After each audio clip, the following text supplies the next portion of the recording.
In the early days of motorcycling in Britain, the speed limit was 4 miles per hour, and a man had to walk in front with a red flag. Things have speeded up a bit since then. So have the casualties. Safety on a motorcycle means control. Police records show that most riders involved in an accident lost control of their machine at a critical moment. Here, men of the Royal Corp Signals show what can be done in the way of control.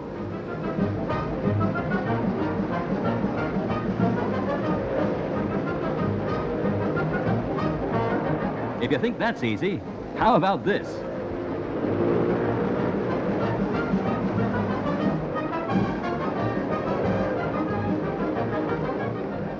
You've just got time to count how many men are riding on that machine.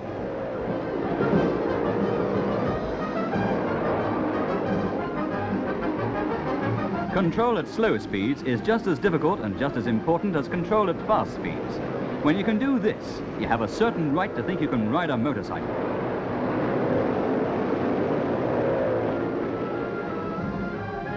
At Widmerpool in Nottinghamshire, the AA have a school for their riders.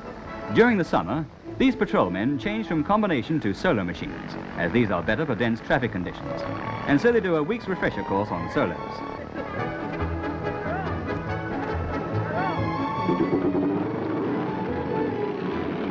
It's easy to tear up a hill fast, but far more difficult to go up slowly in a stream of traffic with no wobbles and no feet on the ground.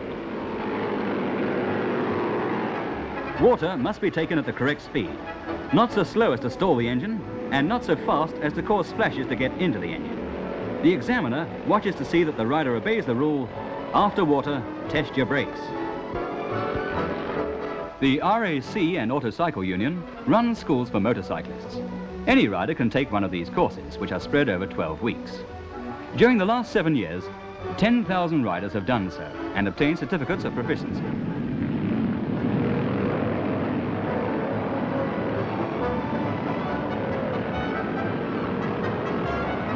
There are 1.5 million motorcycles in Britain, and several times that number of cars. Yet, there are 2 motorcyclists killed for every motorist.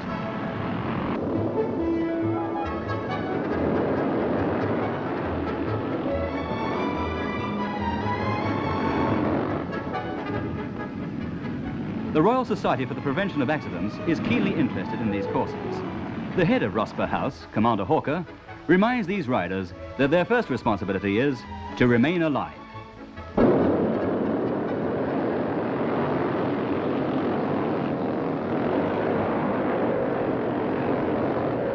The school at the Crystal Palace has passed over 1,000 new riders.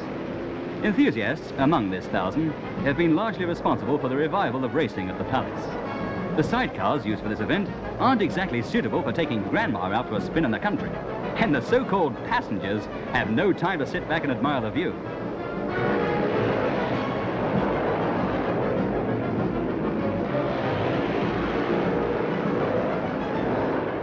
The most famous motorcycling event in the world takes place in the Isle of Man. Ask any group of Manxmen what TT stands for, and you won't hear a single teetotal or tuberculin tested. Just a loud chorus of tourist trophy. Every year, shiploads of competitors and spectators come over from the mainland and descend on Douglas. At other times of the year, Douglas is a small, quiet market town. 1 horsepower can pull a whole tramload of people, but no motorcycle enthusiast would thank you for a 1 horsepower motorbike. He likes to feel a good few horses tucked away in the chunk of metal between his knees. The TT mountain course is 37 3/4 miles around, and the riders must lap it 6 times. Each lap, they make 107 left-hand bends and 112 right-handers. Here, the competitors are practicing and getting used to the course. Now they're down to serious business. There are half a dozen hump bridges on the course, and this one at Balor demands first-class riding skill to negotiate the right-hand bend immediately after landing. This is the junior TT race, won by Hartle, number 12. Ramsay is the island's 2nd largest town, and the course leads through Parliament Square.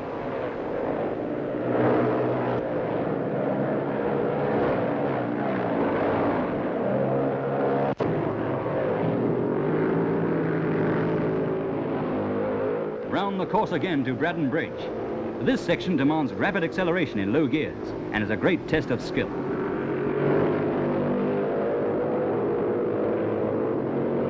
At the end of Sulby Strait, world champion John Surtees brakes hard to negotiate the bridge. Others are hot on his tail. Now it's time for the senior event, for machines of up to 500 cc. Surtees is out to avenge his defeat by Hartle in the junior event. Here is Hartle. Surtees. Rowbottom.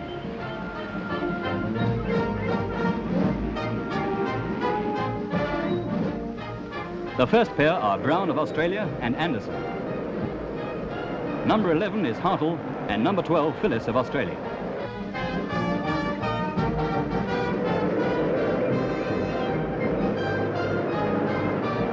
The leaders gather speed as they tear towards Braddon Bridge with its demands of low gear work and rapid acceleration.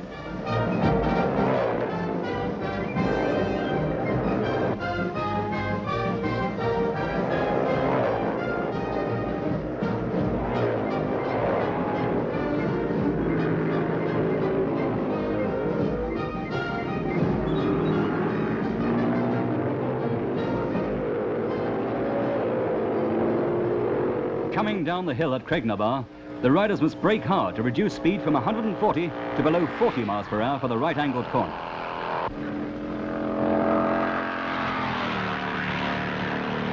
Seven miles gone at the last lap, and they come to the fast corner at Ballacrane and then onto Balloch Bridge. For 226 miles, they've been battling it out over the zigzag mountain course, climbing to 1,400 feet and dropping down again to sea level.